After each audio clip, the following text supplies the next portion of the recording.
तो अगर आप सच में पर्सनल लोन लेना चाहते हो तो IndusInd bank without income proof, zero processing fee पे इंस्टेंट पर्सनल लोन सबको दे रही है। जी हां, बहुत ही आसानी से मिल चुका है इंडसइंड बैंक से इंस्टेंट पर्सनल लोन। तो चलिए हम लोग बारीकी से पूरा प्रोसेस देखते हैं। नमस्कार दोस्तों, आज का पूरा video IndusInd bank personal loan का होगा। इस वीडियो में हम पूरे डिटेल में जानेंगे कि 2024 में IndusInd personal loan online apply कैसे करना है, इंडसइंड बैंक से पर्सनल लोन हम कैसे ले सकते हैं, इंडसइंड बैंक पर्सनल लोन का फीचर्स, बेनिफिट क्या क्या होगा, एलिजिबिलिटी कैसा होगा, चार्जेस किस प्रकार का लिया जाएगा, 2024 का लेटेस्ट रेट ऑफ इंटरेस्ट क्या चल रहा है और उन सभी पे लगाए गए टर्म्स एंड कंडीशन को भी समझेंगे। फिर इन सबके बाद ईएमआई कैलकुलेटर से रेट ऑफ इंटरेस्ट और अलग अलग अमाउंट के जरिए उसके ईएमआई अमाउंट को भी कैलकुलेट करने का प्रयास करेंगे। कहने का मतलब कि इंडसइंड पर्सनल लोन से रिलेटेड सब कुछ जानेंगे इसी एक वीडियो में। तो ऐसे और उपयोगी वीडियो के लिए चैनल को सब्सक्राइब करें। आइए वीडियो शुरू करते हैं। इंडसइंड बैंक जो अपने कस्टमर्स को without income proof, zero processing fee पे इंस्टेंट लोन प्रोवाइड करती है। मतलब एक बार अगर आपने आज फॉर्म अप्लाई कर दिया और यदि एलिजिबल हो गए तो बिल्कुल आधे से 1 घंटे के अंदर अंदर लोन आपके अकाउंट में आ जाएगा।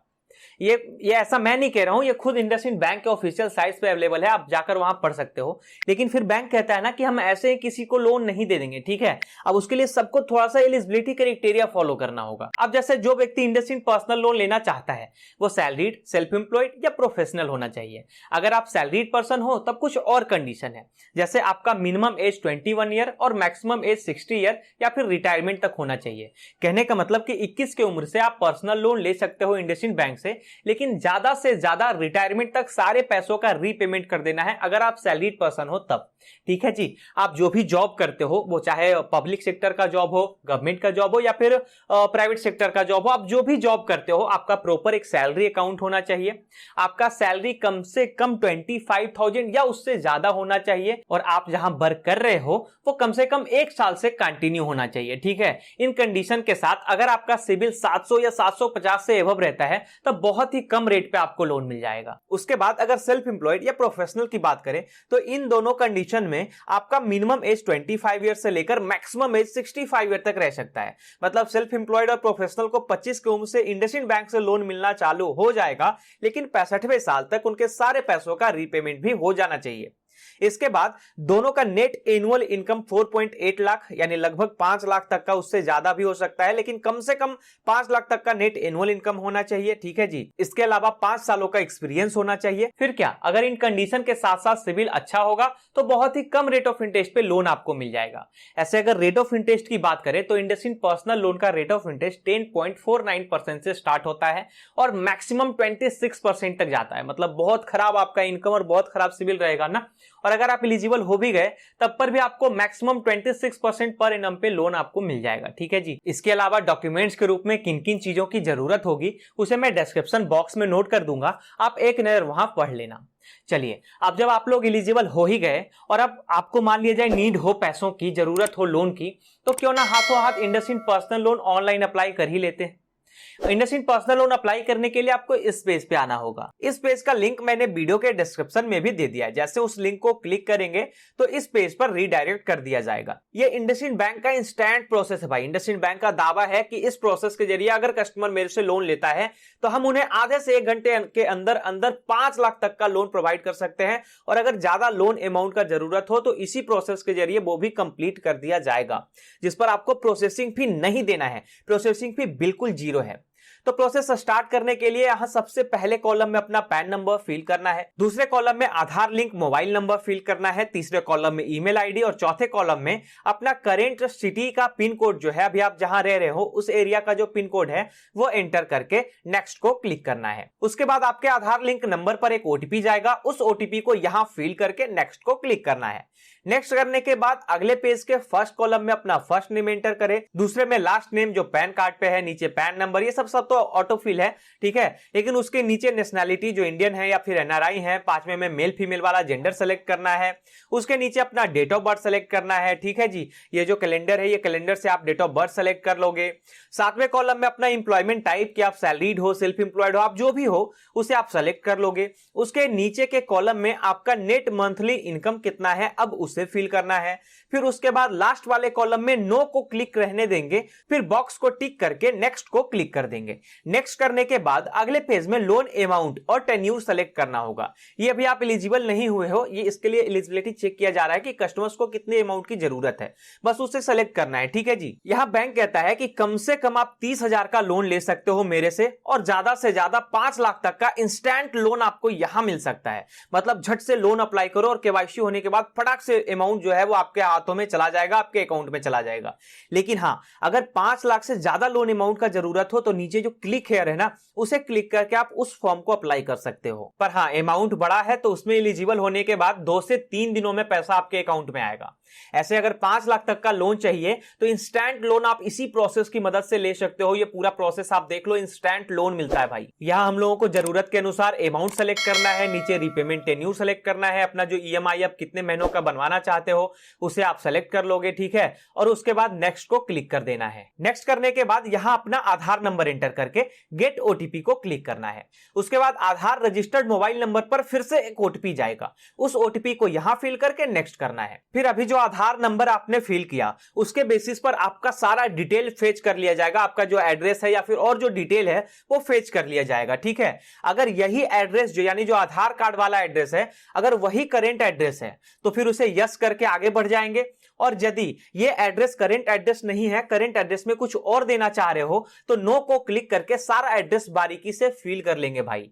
ऐसे यदि ये एड्रेस करेंट वाला है तब तो इसे ही यस कर देंगे और आगे बढ़ जाएंगे। उसके बाद नीचे में ऑनरशिप स्टेटस सेलेक्ट करना है। ये जो एड्रेस आपने फिल किया है या फिर जो आधार कार्ड से फेच किया गया है वो रेंटल है या फिर आप वहां के मालिक हो, या फिर मतलब जिस तरह से आप ऑनरशिप स्टेटस सेलेक्ट कर लोगे। उसके बाद नीचे आप कितने साल से यहां रह रहे हो इस करेंट एड्रेस पर वो भी फिल कर लेना है और फिर नेक्स्ट कर देना है। नेक्स्ट के बाद वर्किंग डिटेल और एड्रेस फिल करना होगा। जैसे पहले कॉलम में कंपनी नेम की कंपनी का नाम क्या है, उसके बाद कंपनी का टाइप क्या है, प्राइवेट है या फिर गवर्नमेंट कंपनी है, जो भी है उसे आप सेलेक्ट कर लोगे, इंडस्ट्री टाइप फिल कर दोगे। उसके बाद वर्किंग का सारा एड्रेस फिल करना है। अब जैसे कि एड्रेस फिर आपने फिल कर लिया, उसके बाद ऑफिस का ईमेल आईडी, अगर ऑफिस ईमेल आईडी आपके पास नहीं है या फिर उस ईमेल आईडी पे गया हुआ कोड आपको नहीं मिल सकता तब कोई बात नहीं, टेंशन की कोई बात नहीं है।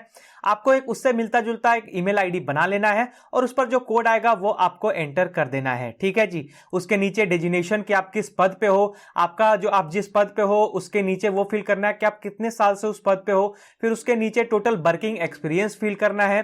फिर उसके बाद कम्युनिकेशन एड्रेस सेलेक्ट करना होगा कि मान लिया जाए आपका अगर वेरिफिकेशन होगा तो किस एड्रेस पर होगा, वर्किंग एड्रेस पर होगा या फिर आपने जो अदर एड्रेस फिल किया उस पर होगा, वो सेलेक्ट कर लेना है। फिर उसके बाद ऑफिस का लैंडलाइन नंबर टाइप सेलेक्ट करना है और उसके नीचे ऑफिस का लैंडलाइन नंबर फिल करके नेक्स्ट को क्लिक कर देना है। फिर उस पर एक ओटीपी जाएगा, आपने जो ऑफिस का ईमेल आईडी फिल किया है उस पर एक कोड जाएगा, उस कोड को आपको यहां एंटर करना होगा तभी लोन पास होगा। ठीक है जी। अब आप लोग कितने कितने लोन अमाउंट के लिए एलिजिबल होते हो ये सबके स्क्रीन पे शो कर जाएगा भाई।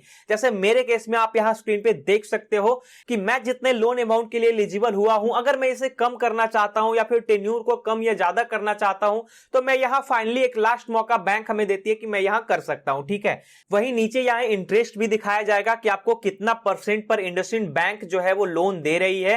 ठीक है, आपका ईएमआई हर महीने का कितना आएगा, अगर इतने महीने चुनोगे तो कितना आएगा, अगर ज्यादा महीनों का ईएमआई चुनोगे तब हर महीने का ईएमआई अमाउंट कितना आएगा, ये सब कुछ आपको चेक कर लेना है। और चूंकि देखो प्रोसेसिंग फी तो 0 है, मतलब प्रोसेसिंग फी आपसे तो लिया नहीं जाएगा। जब आपको बैंक लोन दे रही होगी उस समय सभी बैंक क्या करते हैं कि प्रोसेसिंग फी काटते हैं, लेकिन इंडसइंड बैंक क्या कहती है कि हम कस्टमर से प्रोसेसिंग फी नहीं ले रहे हैं, ना तो 1% ना 2% ना कितना भी, मतलब प्रोसेसिंग फी बिल्कुल 0 है।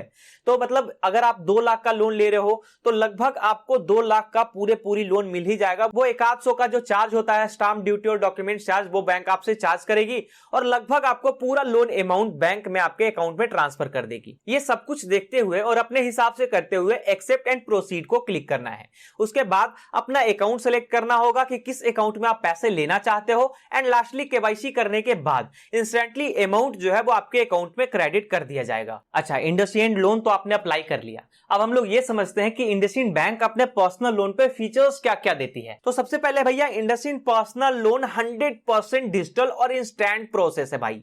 10 से 15 मिनट या आधे घंटे, मैक्सिमम आधे घंटे में आपको केवाईसी करवाने के बाद लोन मिल जाएगा। इस लोन को 24/7 कभी भी अप्लाई कर सकते हो, ना कोई संडे, ना मंडे, ना सुबह, दोपहर, शाम, कभी भी इस लोन को आप अवेल कर कर सकते हो। यहाँ एलिजिबल होने के बाद कम से कम 30,000 का लोन तो आपको लेना ही होगा। जैसा कि आपने प्रोसेस में भी देखा, कम से कम 30,000 का लोन तो लेना ही होगा। और यदि इंस्टेंट पर्सनल लोन लेना हो तो आप 5 लाख का लोन ले सकते हो मैक्सिमम। और यदि 1 से 2 दिनों का इंतजार कर सकते हो और ज्यादा लोन अमाउंट का जरूरत है तो इंडसइंड बैंक कहता है कि हम कस्टमर्स को एलिजिबल होने के बाद मैक्सिमम 50 लाख तक का लोन अमाउंट दे सकते हैं जी, जिसका रेट ऑफ इंटरेस्ट 10.49% से स्टार्ट होकर मैक्सिमम 26% तक जाता है। वहीं इंस्टेंट लोन यानी कि 5 लाख तक का जो प्रोसेसिंग फी है वो जीरो है। कस्टमर से प्रोसेसिंग फी नहीं लिया जाएगा 5 लाख तक का अमाउंट पे, ठीक है। उससे ज्यादा आप लोन अमाउंट जब लोगे तो फिर अप टू 3% तक का प्रोसेसिंग फी लिया जाएगा, जो कि बैंक के साथ बात करके नेगोशिएट भी किया जा सकता है। रीपेमेंट टेन्यूर मैक्सिमम 72 महीनों का मिलता है, मतलब कम से कम 12 महीनों से लेकर ज्यादा से ज्यादा 72 महीनों के बीच का कोई भी एक फ्लेक्सिबल टेन्यूर चुन सकते हो और उस बीच आप रीपेमेंट कर सकते हो अपने लिए गए सारे लोन अमाउंट का। इसके अलावा इजी डॉक्यूमेंटेशन होगा, बिना कोई सिक्योरिटी और गारंटर के लोन आपको मिल जाएगा। इसके बाद एक नजर हम लोग चार्जेस को भी देख लेते हैं, जिसमें सबसे पहले बैंक कहता है कि भैया हम कस्टमर से प्रोसेसिंग फी चार्ज करेंगे। लोन देते समय वो प्रोसेसिंग फी काट लिया जाएगा, अप टू 3% तक का प्रोसेसिंग फी होगा। लेकिन हाँ, 5 लाख से ज्यादा लोन अमाउंट लोगे तब 5 लाख तक के अमाउंट पे प्रोसेसिंग फी नहीं लिया जाएगा। Pre payment charge 4% of principal amount, payment dishonour 450 रुपए, डुप्लीकेट स्टेटमेंट 250 रुपए, स्वैपिंग चार्ज 500 रुपए, लोन कैंसिलेशन चार्ज 1000 रुपए और भी इसी तरह का जितना चार्जेज है उसे आप लोग स्क्रीन पे देख सकते हो। चलिए अब हम लोग ईएमआई कैलकुलेटर को यूज करके रेट ऑफ इंटरेस्ट और मंथली ईएमआई को समझ लेते हैं। जैसे मान लिया जाए एक व्यक्ति यहां से 30,000 का लोन लेता है, सबसे मिनिमम, सबसे कम से कम, ठीक है। 30,000 का लोन लेता है 12 महीने के लिए, जिसका की रेट ऑफ इंटरेस्ट हम रख देते हैं 13.5%, क्योंकि स्टार्टिंग रेट ऑफ इंटरेस्ट से कोई भी बैंक किसी को लोन नहीं देता, ठीक है। तो फिर मान लिया जाए हम 13.5% का रेट रखते हैं, तो इस हिसाब से 12 महीने में हर महीने का जो ईएमआई होगा वो 2687 रुपए का होगा, जहां 30,000 के बदले 32,239 रुपए बैंक में जमा करना है। फिर अगर कोई दूसरा व्यक्ति 1.5 लाख का लोन 24 महीनों के लिए लेता है, 13.5% पर ही हम रखते हैं, तो इस हिसाब से 24 महीनों तक का जो हर महीने का ईएमआई होगा वो 7,167 रुपए का ईएमआई होगा। और यहां 1.5 लाख के बजाय टोटल 1,71,998 रुपए टोटल बैंक में जमा करना है 24 महीनों में। उसी तरह से अगर कोई तीसरा व्यक्ति आता है, ठीक है, अब यहां से वो 5 लाख का लोन लेना चाहता है 48 महीनों के लिए, जिसका की रेट ऑफ इंटरेस्ट हम रख देते हैं 13.25%। ऐसे में 48 महीनों तक का हर महीने का जो ईएमआई होगा वो 13,476 रुपए का होगा। और इस केस में 5 लाख के बजाय टोटल 6,46,842 रुपए बैंक में सूद समेत वापस करना है। ये तो बस एग्जांपल है जिसे कैलकुलेट करके और कंपेयर करके हमने आपको बताया, जिससे आपको भी समझने में आसानी हो सके कि अगर समय कम चुनते हो तो आपका इंटरेस्ट अमाउंट भी कम होगा, अगर समय ज्यादा चुनते हो, टेन्यूर ज्यादा चुनते हो तो इंटरेस्ट अमाउंट भी ज्यादा भरना होगा, ठीक है। इससे आपको आसानी हो सके इसलिए हमने आपको कंपेयर करके बताया। अब आप लोग हमें कमेंट में बताओ कि कितने कितने अमाउंट का एग्जांपल डिटेल में आपको जानना है, या तो वहीं आपको जवाब दे दिया जाएगा या फिर उस पर एक सेपरेट वीडियो बना दिया जाएगा, या फिर कैलकुलेटर पेज का लिंक मैं वीडियो के डिस्क्रिप्शन में दे दूंगा, आप खुद वहां से चेक कर लेना। तो ये पूरा डिटेल था दोस्तों इंडसइंड बैंक पर्सनल लोन का। हमें उम्मीद है कि आपने इंडसइंड पर्सनल लोन का डिटेल अच्छे से जाना होगा, अच्छे से समझा होगा। अब ये डिसाइड करने में कोई प्रॉब्लम नहीं होना चाहिए कि इंडसइंड पर्सनल लोन आपको लेना है या फिर नहीं लेना है। अगर आपको लेना है तो आपने लगे हाथ अप्लाई भी कर लिया होगा, कोई इश्यू वाली बात नहीं है। अगर कोई सवाल हो इस टॉपिक से रिलेटेड, इस वीडियो से रिलेटेड, तो आप हमसे कमेंट में पूछ सकते हो। चैनल को अब तक आपने सब्सक्राइब नहीं किया है, देर किस बात की, चैनल को सब्सक्राइब करें और ये वीडियो उपयोगी लगे तो इसे लाइक भी जरूर करें।